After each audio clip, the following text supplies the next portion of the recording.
morning, Namaskaram from God's own country, Kerala.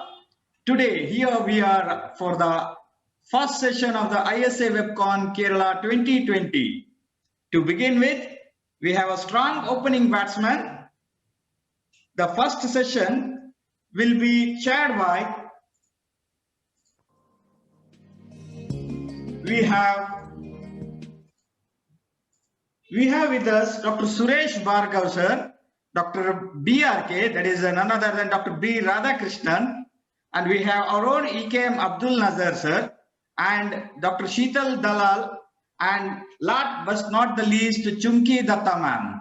I welcome all the chairpersons on behalf of ISA WEBCON Kerala 2020. To begin the session, the first session will be by Dr. Bala Venkat. Chairpersons, please note that we are going to have the discussion at the end of the session. That is, after first we are going to have Dr. Bala Venkat, then we have Dr. Deepa Arora. So at the end of Deepa Arora sessions, we are going to have the discussions. Now, let us begin with Dr. Bala Venkat.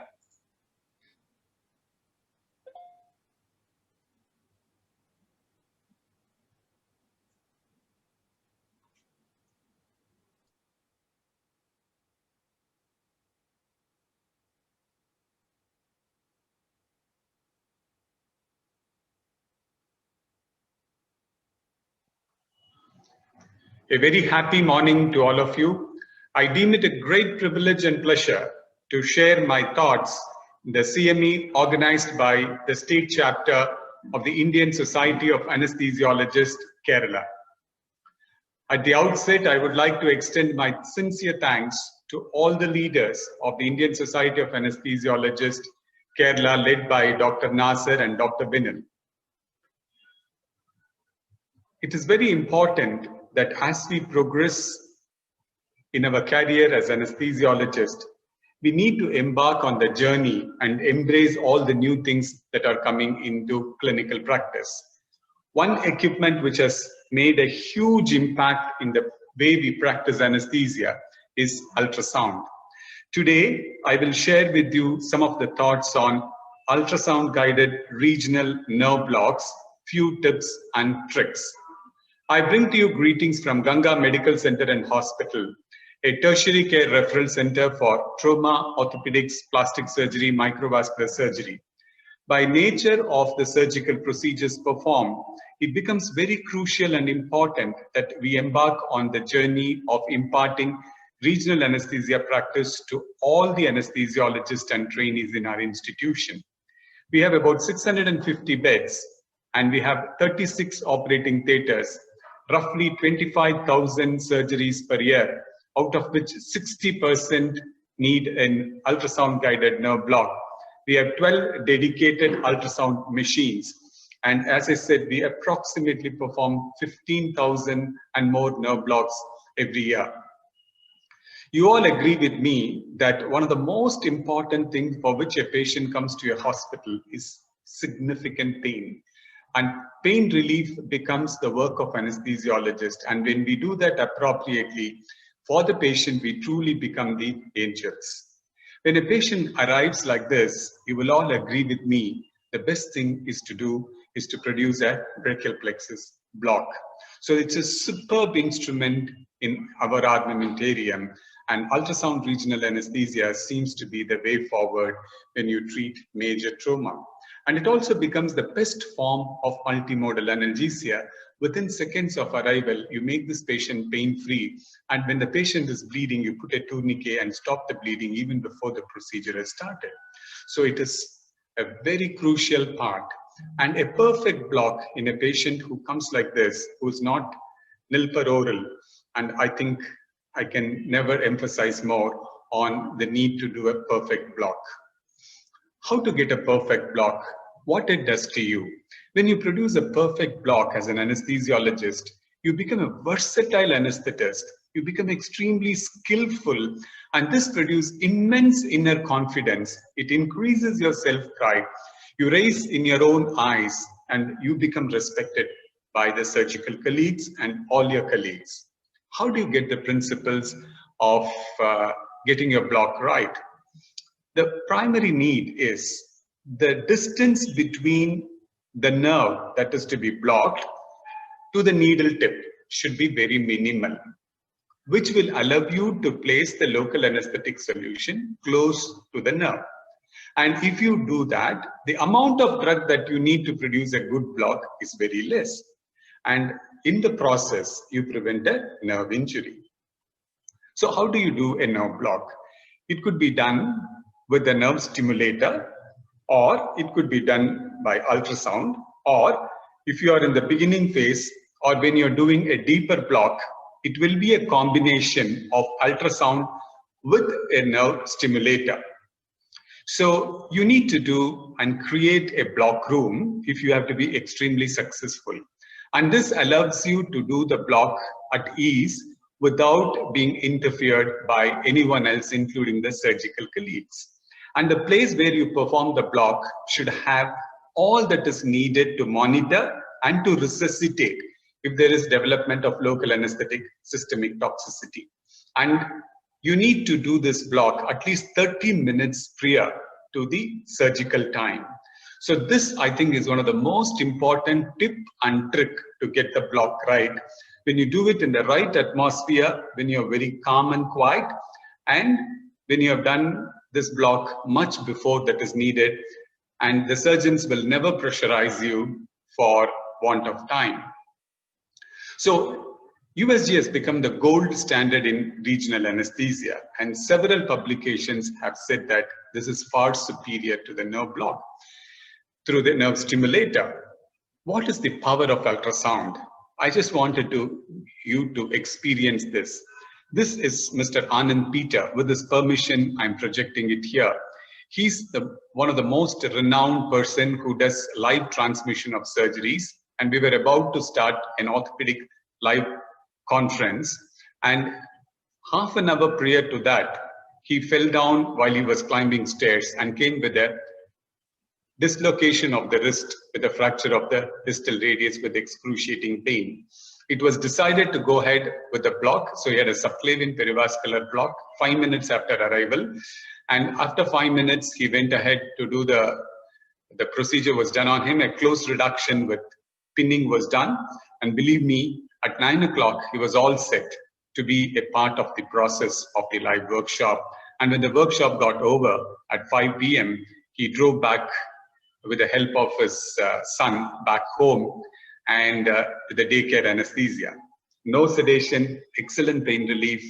And this is just the power of using ultrasound appropriately. And it looks like a miracle for the patient.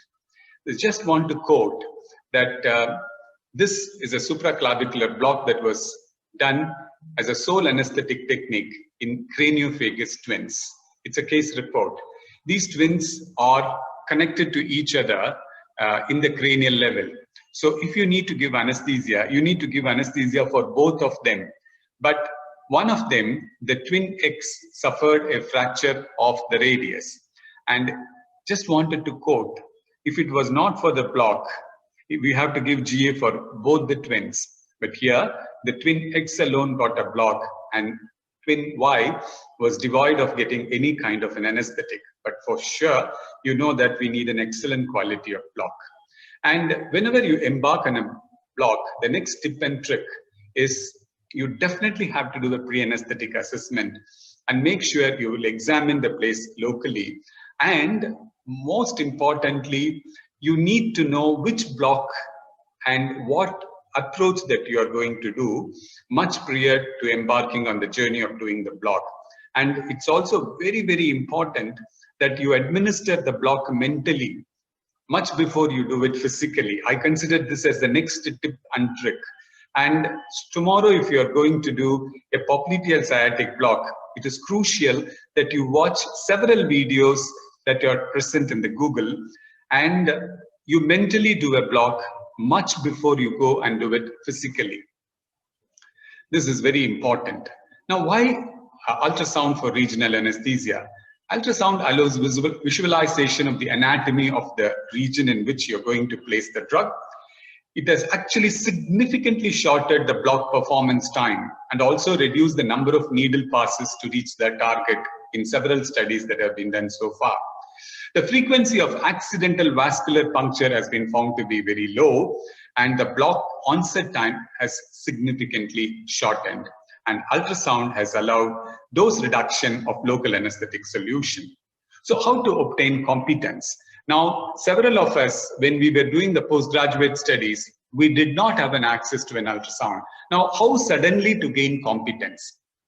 To gain competence, thanks to Dr. Michael Barrington from Australia, who did a study on how a person who is senior enough can obtain expertise and competence in doing an excellent nerve block. So deliberate practice. Deliberate practice is the terminology that is used to make a difference between everyday performer and an expert performer. Everyone who is listening to this talk should tell himself or herself that they have to become an expert performer. How do you become an expert performer? You do become an expert performer by doing maximum procedural learning off-site, not on your patient, but off-site. I will come to it a bit later.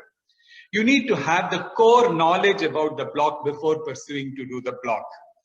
Then it is very important and a great practice, irrespective of your age and your hierarchy. If you wanted to do a particular block, say for example, costoclavicular block, prior to doing the block, in the initial phases when you're embarking on the journey of doing the costoclavicular for the first time, you need to draw the key structure in a notebook or a logbook. This helps you to understand the relationship between the anatomical structures. And you need to develop the core skill. And the core skill is, after identifying the nerve, the needle guidance and visualization of the nerve through its entire course. For all this to happen, you need a scaffolding by your mentor, where you do the block under the supervision of your mentor, who sees you doing the block and gives the feedback to you. So it's very crucial that you need to have an appropriate mentor with a good deliberate practice. You definitely will emerge as an expert performer. So what are the equipments that you need to do an off-site improvement of your skill? The off-site improvement of your skill can be done with the help of phantoms. There are several ones which are available: an agar and gelatin, blue phantom, meat, cadavers. So you need to embark on the journey of needling procedures on these phantoms before you embark on the journey of pushing the needle through your tissues of your patient. Believe me, this will definitely improve the ability to perform well. This is yet another very important tip for each one of you to practice off-site. And I wanted to re-emphasize this. All things that are created twice. The first one is the mental creation, and the second one is physical creation. An ultrasound-guided regional block is something like hitting a six in cricket or hitting a goal in a football, where you target something and try to go close to the target. And for this, you need to have a mental creation followed by a physical creation. So all the players who do very well, like Vishwanathan Anand or in the tennis or Mahendra Singh Dhoni, they have mentally played the game against the opponent the previous day before they go to the match, and with effortless ease they play. Similarly, as I said, you need to watch several videos of a particular block, mentally give a block before you do it physically. This is a very, very important tip that you will have to acquire before you embark on to become an excellent regional anesthetist. And you may be in various stages of learning the blocks, but you need to respond to this challenge. However old you are, you should be the child that is there within you. Every one of us has got a child inside. We should awaken the child inside. We should become passionate to learn and start learning the way I said. And it's important to know the knobology. You should know everything in the ultrasound machine. So the one in the blue color you see on the right hand top corner is the power. first to switch on the power, which you should know. And the next, you should know that we are going to use the 2D mode for most of our blocks. So I think you need to, the one in the orange is the 2D mode. You can see the 2D mode here. And to do the perform the scout scan, you need the color mode. So you see it here, and you will see that time gain compensation, the other thing that you have to do to make the image very good, the gain is here. And here you will see the depth, to adjust the depth. So you need to switch on the power, you need to go on the 2D mode, you will have to know to go on the color mode, then you should know that all are adjusting the depth, then adjusting the gain. These are some of the most important things that you need to know in the knobology component. Next, which probe to choose. So you have 3 kinds of probe, and I will come to it a bit later, which probe you choose for which block. But a high frequency linear probe, you have the curvilinear probe, and you have the phased assay the probe. So you have 3 kinds of probes that are available to you, and it's very important to learn the process of preparing the probe. Several methods are available. A double tegaderm probe wrap is something very simple. You can use your glove, and these are some of the ways that you prepare the probe. You can choose the one the way you want it to do. Next is probe orientation. So the one on the left shows the short axis. You're using a linear probe, and you're seeing the popliteal nerve, the popliteal component in the sciatic nerve at the popliteal area, and you see it in the short axis. So what you see here is the neural tissue, and see, this is in the short axis. But if you turn the probe in a longitudinal axis, you will see the same nerve like this. So first, you will know the knobology. Second, you will choose the probe. Third, you will choose the axis in which you will orient your structures. And the next one is, with the needle insertion you do, you have to know which one you are choosing, in plane or out of plane.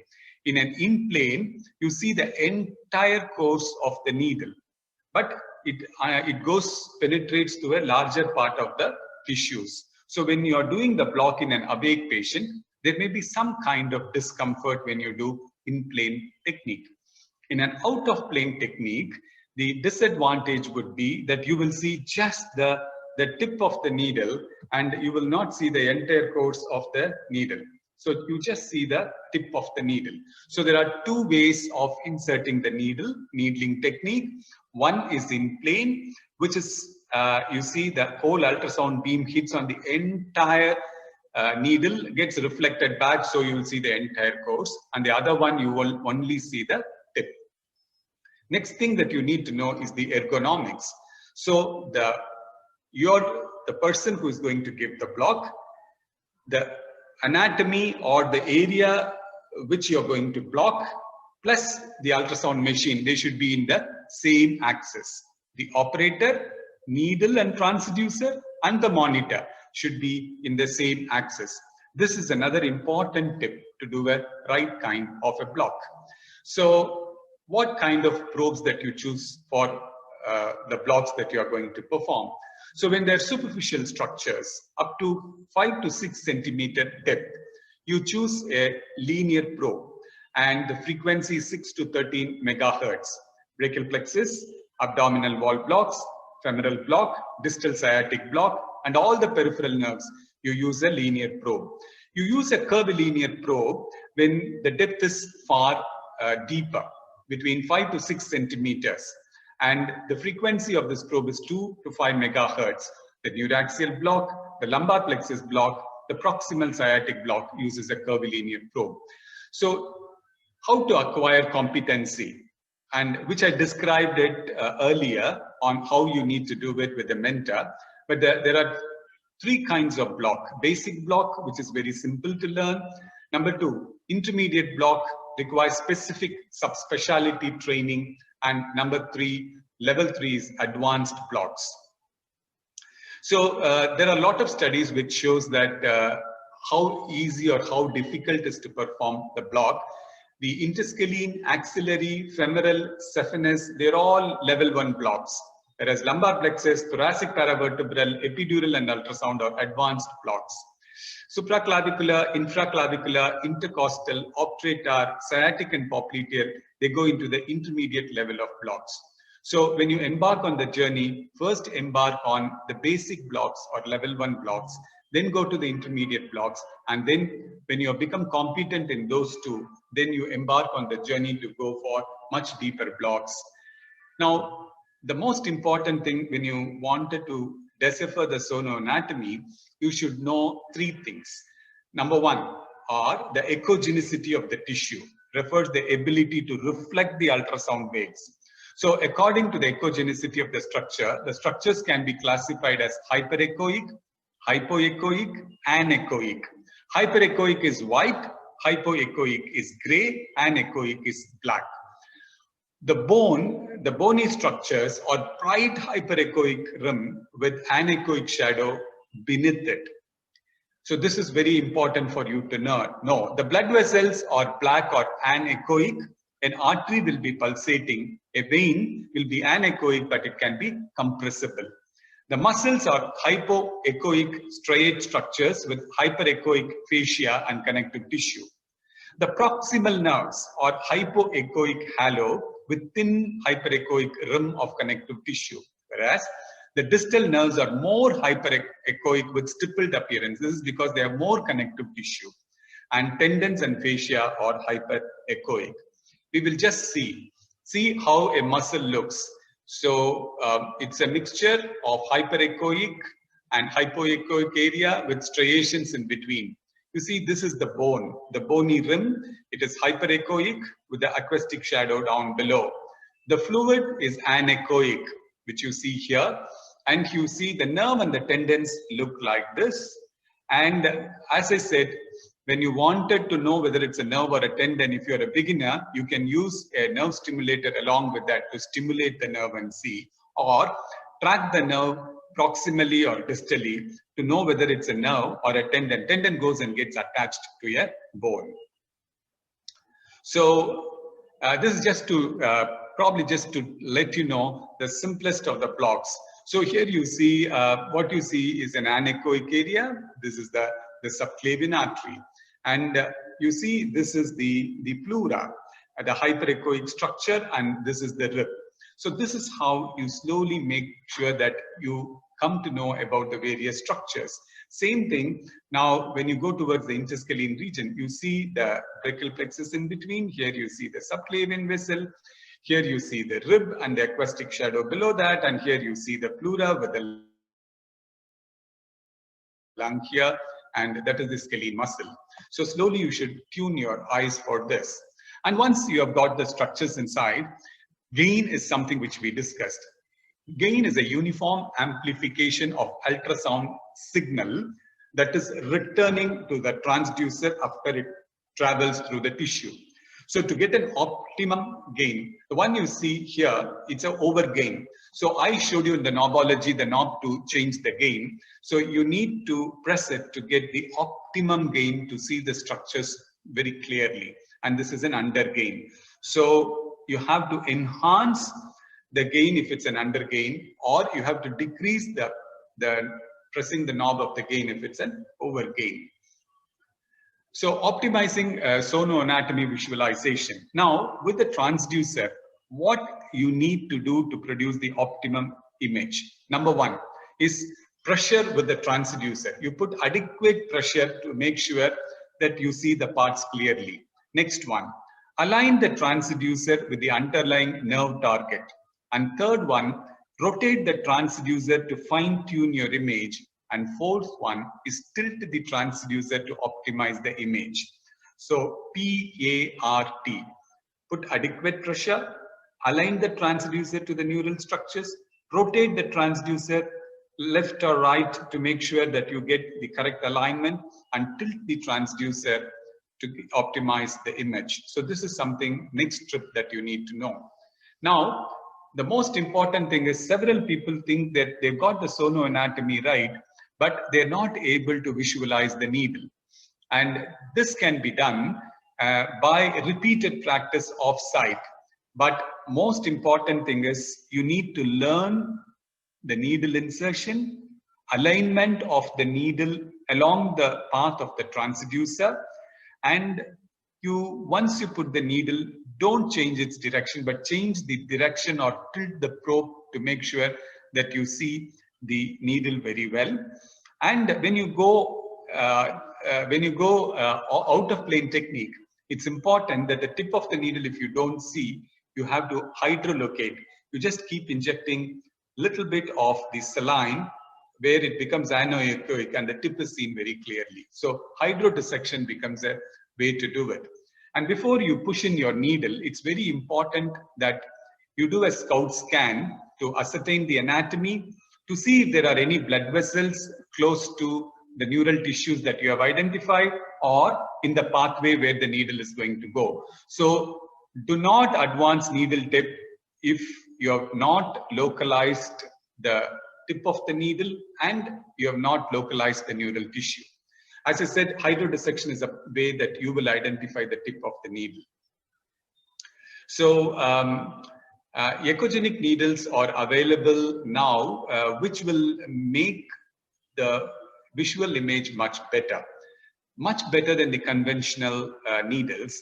And these new needles are available in India, and these needles are made more echogenic by their physical enhancement of the returning waves, either by roughening the surface or dimpling or texturing.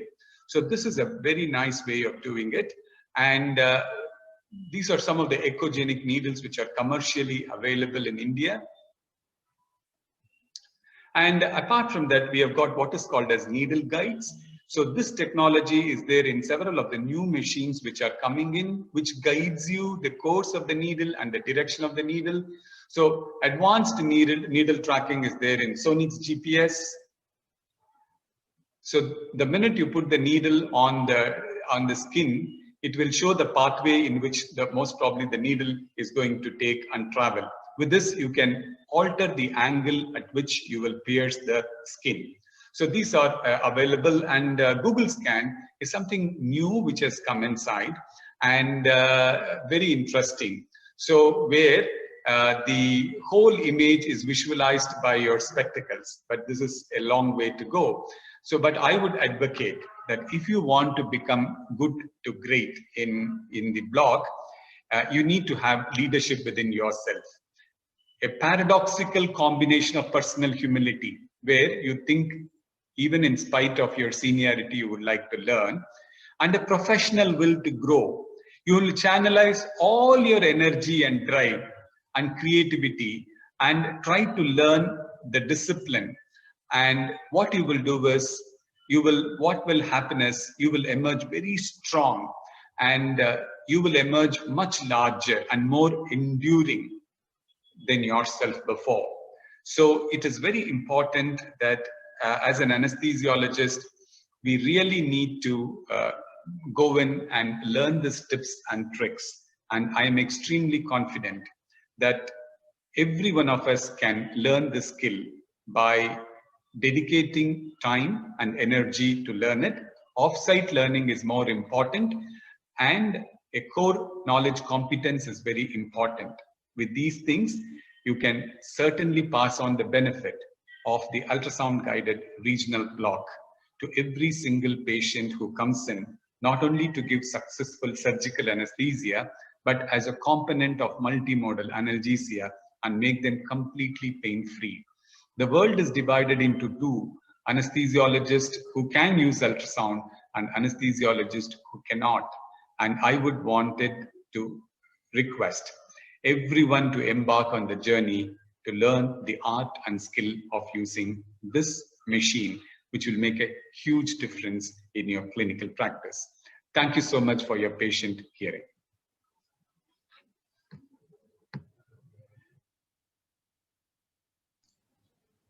Thank you, Dr. Balvenkat. So that is a very good session to begin with for this ISA WEBCON Kerala.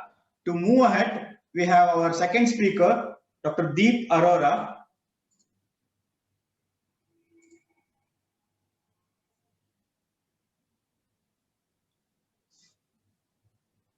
Now we have Dr. Deep Arora on truncal blocks video session.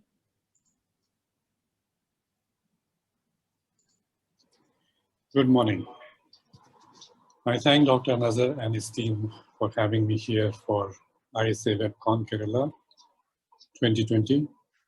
I'm going to speak on truncal blocks for the next 15 to 20 minutes. The trunk, as we know, is the portion of the body between neck and groin, and it consists of thorax, abdomen, and the perineum. We'll be more focused on the blocks which act on thorax and abdomen. Now, the torso is supplied by mainly the thoracic nerves from T2 to T12, and some portion, especially at the top, comes from supraclavicular nerves, which come from the superficial cervical plexus. And if you notice at the back lower portion is supplied by the lumbar nerves.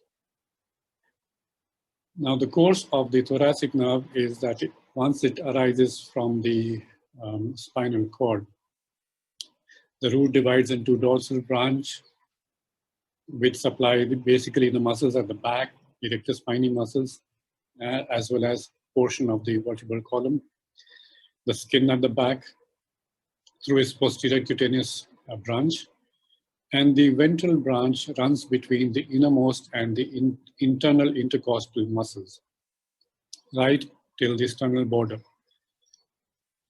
At about the middle axillary portion, it gives off a lateral cutaneous branch, which again divides into anterior and posterior branches, while the terminal portion of the ventral branch pierces through the external intercostal membrane, and then supplies the skin next to the sternum.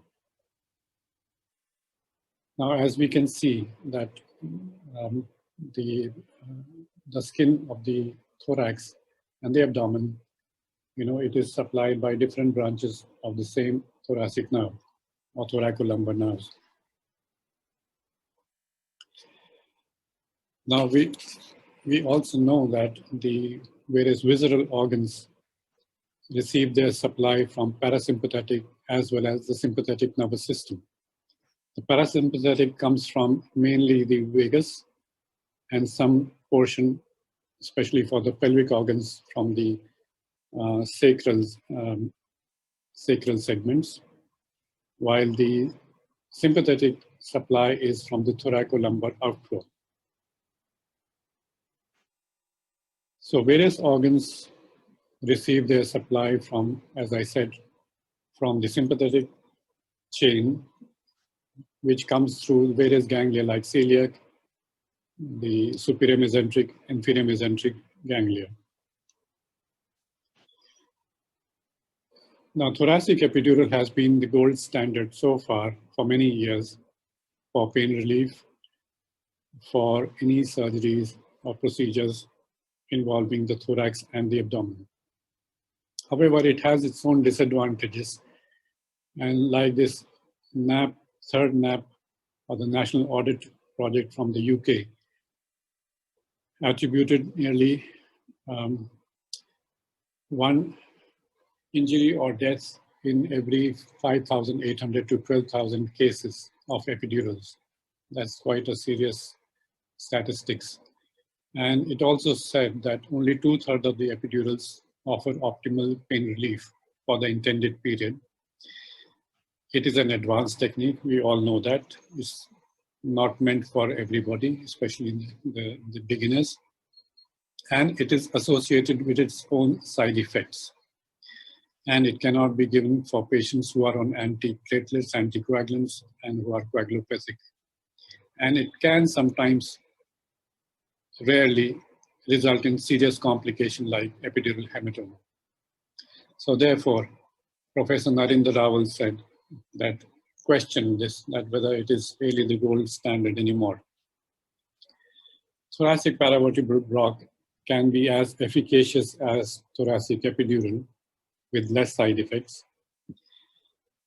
However, remember that for bilateral procedures, that means procedures involving both half of the body, left and right, unlike the thoracic epidural, which is only one single injection, here we have to give bilateral block. And every time we increase the number of needle passes, the chances of complications logically will increase. So a pneumothorax likelihood, which is only 0.4% with a single side block, can go as high as 3% for a bilateral block. The thoracic paravertebral has the same contraindications as for thoracic epidural as far as patients on blood thinners go. And as I said earlier, multiple level injection technique in order to have a more extensive block will be associated with more needle passes, more risks. And continuous catheter technique has been a little doubtful because of catheter migration. Now, coming to truncal blocks, we see that there is a plethora of truncal blocks which have multiplied over the last decade. So I've tried to make some sense of these according to the target of the thoracolumbar nerve, which we aim for when we are performing these blocks. So for example, dorsal branch will be targeted by all these thoracolumbar interfacial plane blocks, which have been renamed recently as multifidus pain blocks and semispinalis cervicis pain block for the cervical region and so forth. The nerve root is targeted in the paravertebral space by thoracic paravertebral block, the ESP block, the midpoint from transverse process to pleura block, the subtransverse process interligamentary plane block, the QL blocks, and the lateral cutaneous branch by the serratus anterior plane blocks and its modifications, the TAB block in the abdomen and its modifications. And the medial cutaneous branch is the target for serratus intercostal plane block, pecto-intercostal plane block, subpectoral interfacial plane block. Basically, you can see that just a little point, few centimeters of difference in the injection point, and a new name is given to the block. And then there are some other blocks like the PEX block, the ilioinguinal iliohypogastric block, and then various combinations, as we'll come to that later. So this is only a 15 minutes from now, so it's impossible. As you see, there's so many blocks described in literature. So this is not going to be a technical talk. So I'm going to take you through various examples because I know that all of you, most of you are practicing these various blocks in your daily practice. So we'll pick up some examples, which I'll give from my practice, and then we'll see and how various blocks can be utilized, combined to benefit our patients. This elderly lady, had undergone an exploratory laparotomy for perforation and peritonitis of the bowel. She was coagulopathic, septic, and we ended up, because obviously the thoracic epidural was out, so we ended up giving her a bilateral continuous posterior TAB block with catheters, and she did fairly well. This patient had a ventral hernia, which was extending laterally more on the right-hand side. So, and he underwent a laparoscopic mesh repair. So we gave a left-sided erector sheath block and right-sided TAB block. So a combination of two according to, so it was a customized kind of thing, which we tend to do more and more. This person had a lap-assisted dural nephrectomy. So obviously left-sided, there was a lot of dissection, which we thought would result in a lot of visceral pain. So left-sided quadratus lumborum block was combined with the tab block on the right, because as you can see, the incision had to be extended on the right-hand side just to deliver the kidney by hand. So there was not much visceral pain anticipated on the right-hand side. So why do we do all these blocks? Because we know that there's nothing like deriving satisfaction and pleasure of doing things with our own hands, performing blocks when they perform well, and the surgeon is happy, not grumbling. However, it's important to keep our mind open for feedbacks from our surgical colleagues.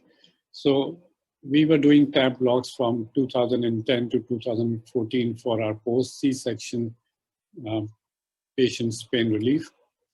And then over a week, 10 days, I got this, nagging feedback from an obstetrician who was very sharp.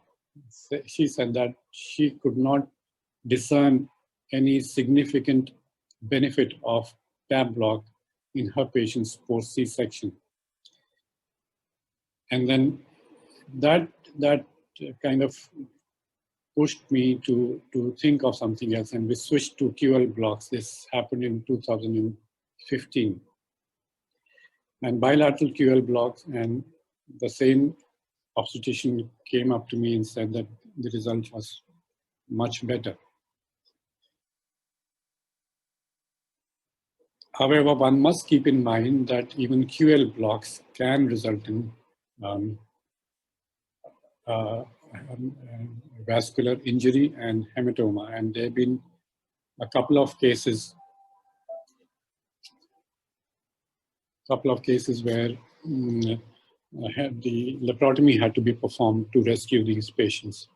So it's always a good idea to carry out a scout scan before doing this QL block, especially the QL2 block. That is the plane where the branches from the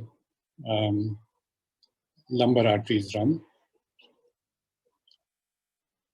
So coming to another case now, this is a person of 65 years of age, a male with triple vessel disease, about to undergo a CABG, also has hypertension, diabetes, mellitus, severe OSA with a BMI of 47. Now the cardiac anesthesia people were scared that they will not be able to wean him off the ventilator post-surgery. So then we offered them post-sternotomy analgesia in the form of pectointercostal plain block. And we performed this block in the operation theater at the end of surgery when the wound was sealed with a transparent sterile dressing with proper aseptic precautions. Using a high-frequency linear probe, we targeted the anterior cutaneous branch between the pectoralis major muscle and the intercostal muscles. And the result was fantastic. The patient could be weaned off without any trouble and with no fentanyl given. Only one dose of tramadol was required for post-op analgesia for the next, 24 to 48 hours, 48 to 72 hours. A case of 85-year-old lady with severe AS for TAVI. Now, in July 2017, this paper came in Anesthesiology News, where they offered only two solutions, two anesthetic options, either a general anesthesia or local anesthesia with sedation. And that is exactly what was happening in our cardiac center, where I was working at that time. So in a case of severe AS, they would definitely like to avoid general anesthetic. They would end up giving, the surgeon would end up giving local anesthetic, but then patient would always keep squirming and would not be comfortable and would need a lot of sedation. So we offered them Since the cardiac cardiologists, interventional cardiologists preferred the transfemoral approach, we offered them to block this area of the groin with the help of all these blocks. The femoral branch of genital femoral nerve, ilioinguinal, iliohypogastric, and the femoral, because remember there's a lot of overlap in the territory of the nerves. And we had a very good result. So we have done these series in CABGs and TAVI, and one of them was published, will be published as a thesis paper. So all these nerves were blocked and with very satisfying results. Coming to post-thoracotomy analgesia, serratus plain block is what we started with. And all of us know how we give that serratus plain block between lateral dorsi and serratus plain, either superficial or deep between serratus and intercostals.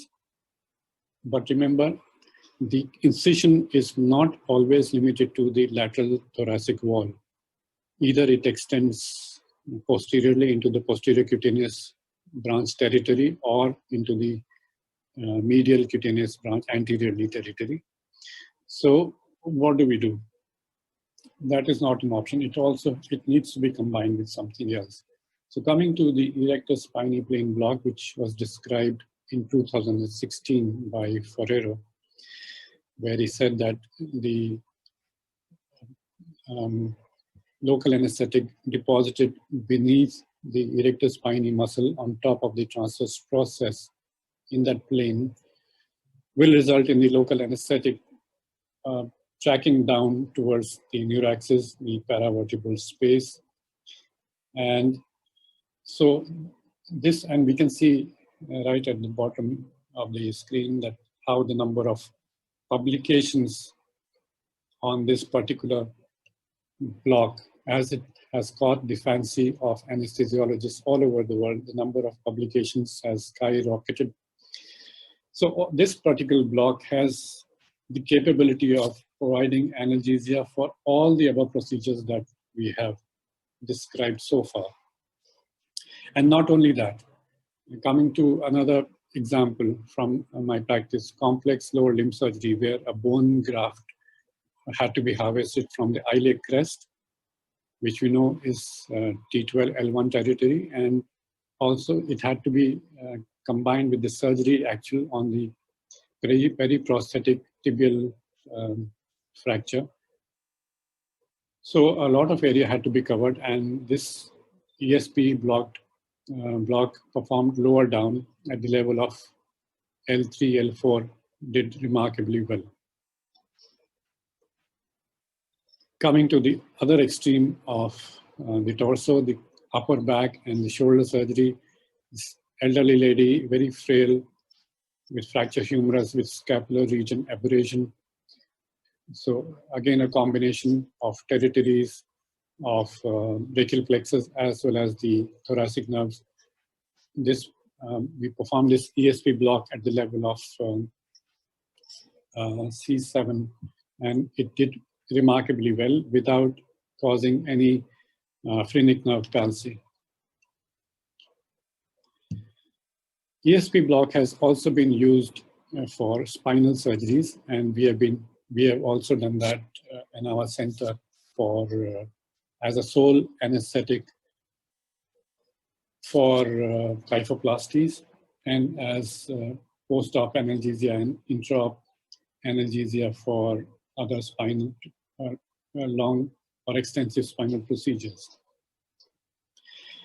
Now, there has been some criticism regarding lumbar ESPs because people say that there is no paravertebral space in the lumbar region.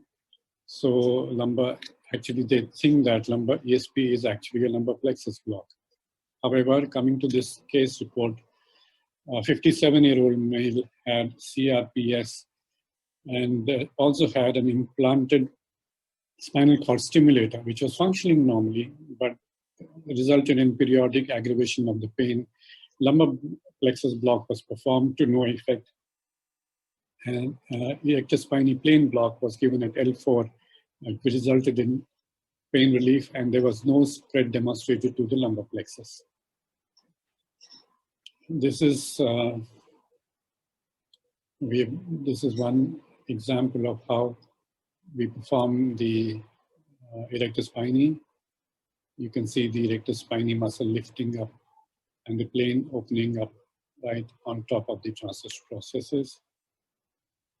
And this is a case of an ESP catheter that we have put in, and as we aspirate, you can see the catheter is lying right on top of the transverse processes. Now, unfortunately, there has been not very consistent documentation of injected spread following erector spinae plane block. Some people say that it reaches the neuraxis, some people say it doesn't. However, the analgesia described is excellent and it is extensive. So I would like to remind you of this study of MRI imaging. When the block was in question was a paravertebral block, where they performed and did MR imaging and found that the blue area denotes the spread of the injected, and the white area is actual clinical experience or clinical effect. So as we can see, though the injected spread was limited, but the clinical efficacy was much beyond that demonstrated by the spread on the MRI. So the advantages of ESP block in our practice are that it has a wide application. It can be used from pediatric to geriatric age group, for chronic pain as well as acute pain, and from head to toe, for all kind of applications, as we can see here, for chronic pain procedures as well. The advantages are in the presence of antiplatelet drugs or coagulopathy, like it has been used here in pediatric liver transplant patients, and also in cardiac surgery. So the other advantage that is touted is that technically it is not a difficult block. So is it really a magic bullet for post-op analgesia? However, this paper says curb your enthusiasm, because just because it is easy, it's not a good reason to do it. And I would tend to agree, because there are still a lot of controversies associated with this block. Because as we know that it has been mainly used as an analgesic technique.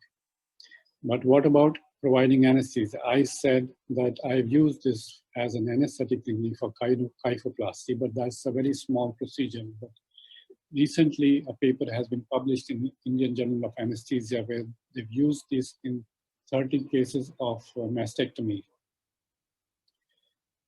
But we need more such papers before we reach that conclusion. As of now, ESP block is part of multimodal analgesia. Yet another controversial or area to be very cautious about is spine surgery, spine trauma, sorry. Spine surgery is established. Spine trauma, so see what happens in spine trauma, the muscle, paravertebral muscles go into spasm, and they tend to keep the vertebral fractions, the fractured fractions from getting displaced and causing more neurological damage. So what happened was, in this particular case, following an ESP block, the muscles lost their tone, and then it resulted in exacerbation of the neurological deficit. So you have to be careful. What about motor weakness? One case report says that there was an unintended motor block in the lower limb. But then if you go through this paper, the direction of the needle when they were performing the block was lateral to medial needle insertion. So we don't know where exactly it ended up. In our experience for shoulder analgesia as well as for hip analgesia, we haven't found any significant motor weakness. In fact, a couple of papers recently have claimed that this could be one of the solutions for phrenic sparing shoulder analgesia. The other controversy that still exists is the exact mechanism of action of this block, whether it is the spread to the neuraxis or the paravertebral space, or is it the nerves traversing the plane? Obviously, they will be targeted logically, yes. Or is it the local anesthetic absorption into the blood, which results in some component of the analgesia? And lastly, but not the least, we should not forget about a very important structure, thoracolumbar fascia. Remember, the muscles group changes from in the rectus spinae muscle group from the cervical region to the sacral region. So many things change, but what is constant is the thoracolumbar fascia, which extends from the base of the skull to the sacrum. And it has been known to be associated with a lot of mechanoreceptors and sympathetic nerve endings. So maybe that also plays a very important role. And of course, the spontaneously breathing patient, cadaver versus cadaver, that kind of difference in the physiology of a human being, that also counts a lot. And then some people say that lymphatics may also play a role. So the take-home message from this talk I would like you to carry home is that there are increasing number of trunk blocks with widespread applications. ESP block is a viable alternative for analgesia. We need to know other blocks as well. Why? Because sometimes the person may have abnormal spine anatomy, or could be a post-spine surgery patient where you may not be able to know where exactly the rectus spinae ends, the plane is. And sometimes as we decide to do this block in the post-op period, patient positioning, especially say after a patient has undergone a total hip replacement, surgeons are not very keen to move that patient in the lateral position. So either you do it pre-op or look for an alternative like fascia iliaca or whatever in the post-op period. And also we must know all these blocks when there is a need to rescue a patchy ESP block. The mechanism of action is still doubtful. We need to work a lot more on these. But remember that MRI spread cannot be equated to the clinical effect like we have seen in the case of thoracic paravertebral block. So in the end, all I would say is that we need to collect more data, more big data, before we come to answer all these questions. Thank you very much for a patient listening.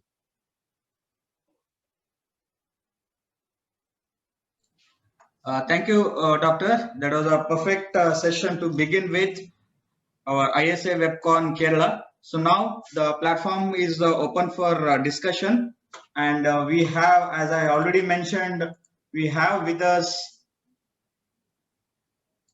chairpersons, Abdul Nazar sir. Yes, thank you, Praveen. And sir, we have Dr. Chumki Datta ma'am.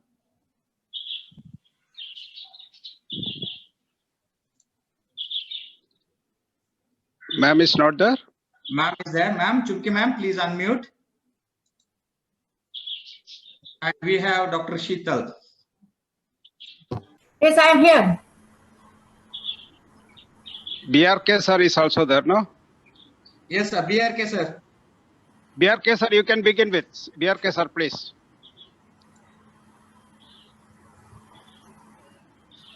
BRK sir, unmute sir. Hello.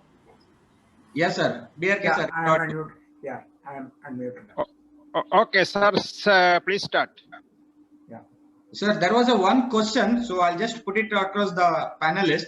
What is the formulation you use in the erector spine of chronic pain? Deeparnaro sir is there?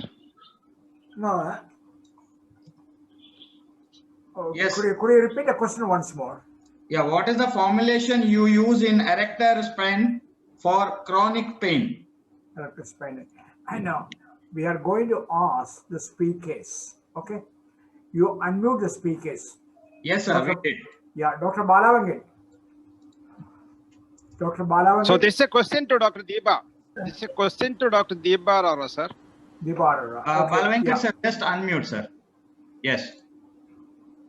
Yeah, okay, yeah. Dr. Deep, there is a question for you on chronic pain. Hello. Am I audible? Yes, sir. Loud and clear. Yes, sir. Okay, Yes, sir. perfect. Yes, you're audible. All right. So my colleagues who use this block for chronic pain, I do mostly acute pain. They use 0.2% of ropivacaine and large volume.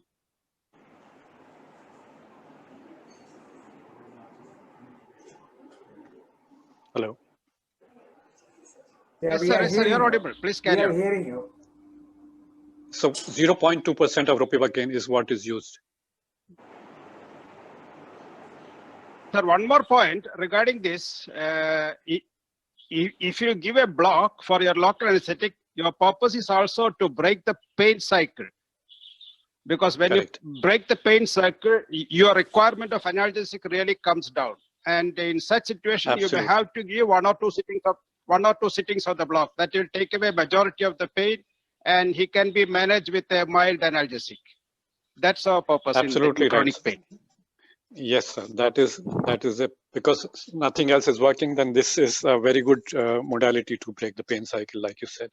Yeah, and what will be the role of steroid, sir? Hello. Yeah, there was one more question. What will be the role of steroid? Like I said, I'm not a chronic pain person. I guess somebody with chronic pain experience should answer this. Sir, if you add the steroids, especially dexamethasone, that may help to prolong the duration of the block in one sense. And secondly, its anti-inflammatory effect also will reduce the pain intensity and prolong the duration, and that practically helps in ESP if you add steroids. I agree with, I think what Dr. Nazar sir has said now.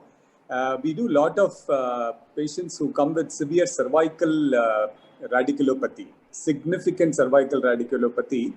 And by virtue of we knowing the sonoanatomy, we go to the root level of the particular nerve that needs to be blocked. And all that we give is 2 milligram of dexamethasone, not even a local anesthetic. Just a 2 milligram dexamethasone on patients who come with excruciating discomfort, who have not slept for days because of the radiculopathy. And it's like a miracle and magic that within 15-20 minutes, you see them absolutely devoid of any pain. So there is a significant role of steroids in certain conditions. And this is something which we have seen it ourselves and experienced it. Thank you. Any questions, Praveen? Any more questions? No, sir. That's it. Sir, to Balavenkat, just one question, sir. Yes, sir. This the needle tip visualization in out of plane block, it may get confused with a shaft from the needle. Do you have any that's advice why, how to during my talk, I said one of the best ways to do is go with hydrodissection and use normal saline and go with hydrodissection. And this creates an anechoic zone and the tip is visible very, very well. And also for all the beginners, I think it's better to go with a dual approach. And one more thing, to reduce the angle of the needle compared to probe also may ease the advancement and visualization. Is it true? What do you feel from your practice? No, reduce the angle of the. Yeah, it is absolutely true. Yeah, reduce the angle of the needle. It's absolutely true. And also the tip that I said is majority of the learning should be off-site. So every institution should have an the blue phantom and the agar gelatin, because lot of things can be learned by doing off-site. And when you come on-site, it becomes extremely easy. So that is the main point which I emphasized today on needle visualization. That means in deeper block, like, okay, madam, okay, please carry on. Madam, please. Thank you very much for your presentation. I want to ask you, which type of image is difficult to see, either whether hypoechoic or honeycomb type? Which type of images is difficult to approach? Or Which which type hi? of image, hypoechoic, or honeycomb type? Madam, actually, in a sonoanatomy, we have a combination of all the three based upon which structure we are going to Yes. see. But whichever it is, as I said, the most important thing is to optimize the image quality by the gain that we have, the time gain compensation. So that has to be used effectively to make sure that you get the right image. So it's hyperecho is always seen very well rather than the hypoechoic and the anechoic. But what is very important is to appropriately use the gain. And also what happens is the angle of insonation is very important, madam, especially in certain nerves like femoral nerve, which has got significant anisotropy. Even a small tilt will produce losing the ability to see the nerve properly. So when you deal with structures like that, it becomes very important that you learn the art of getting the optimum image before you push in the needle. So the gain, the depth has to be appropriate before we even think of pushing the needle. Sir, it is better if you visualize the adjacent muscle, because muscle has got all the types of tissues, connective tissue, which is hyperechoic, and hypoechoic muscles, and anechoic blood vessel. It's better to zoom the muscles nearby and then go to the nerves, is it? No, absolutely. I mean, each person has got a method of doing it. Many of them would like to go to the vascular structures first and then move on to the neural tissues close by. And as you rightly said, if it's a femoral one, it's best to go to the iliacus muscle first. Define the iliacus muscle and then look at the slope of the iliacus muscle, the neural tissue. So each block has got some tip and trick on making the nerves visualized very well. Yeah, Nazar sir, we have Sheetal ma'am also with us. Hello. Yeah, ma'am. Yes. Bala sir, hello. Good morning, hello. madam. Sir, good morning. Excellent talk by you. Sir, any specific instruction in this COVID area? And USG is a boon, mostly the patient who has COVID positive, even the post-COVID area, all the patients we are getting now post-COVID. Even the patient is asymptomatic, the patient has definitely on HRCT or respiratory pathology. And USG is a boon for this patient. And I would like to tell in Maharashtra, from this year, the USG is included in the academic PG curriculum by University Leipzig. Excellent. Very good, madam. Actually, this pandemic has given some good things, and one of the good thing is saying that regional anesthesia, which is not aerosol generating, superior to general anesthesia, and also the reason to do a perfect block so that you need not substitute a general anesthesia for your block, for which ultrasound becomes very, very handy. Yeah, it is very mandatory. It is a mandatory thing in COVID and post-COVID area, what I think. The only thing is, like when we use regional blocks, we strongly recommend all the colleagues not to use any kind of sedation because it can result in loss of airway and overman. And when they give oxygen, they should not give more than 2 liters per minute. So otherwise, it also generates aerosols. Aerosols, yes. Yeah. Thank you, sir. With the interest of time, we have 2 more minutes to go. BRK sir, any input? Yeah, I had nothing to ask. I thank Dr. Deep and Dr. Balavan for the excellent lectures. Keep up. Go ahead. Okay. Yeah. Thank you very much, sir. Radhakrishnan sir, it's such a pleasure seeing you after a long time. Only thing we can mention is you have become younger than before. Really? Probably the COVID effect. Yeah. Thank you, sir. Thank you very much. Thank you, Dr. And congratulations the ISA Kerala branch for such a wonderful conference. Thank you so much. Yeah, thanks for the opportunity. Thank you, BRK sir. Thank you, Nazar sir. Thank you, Sheetal ma'am.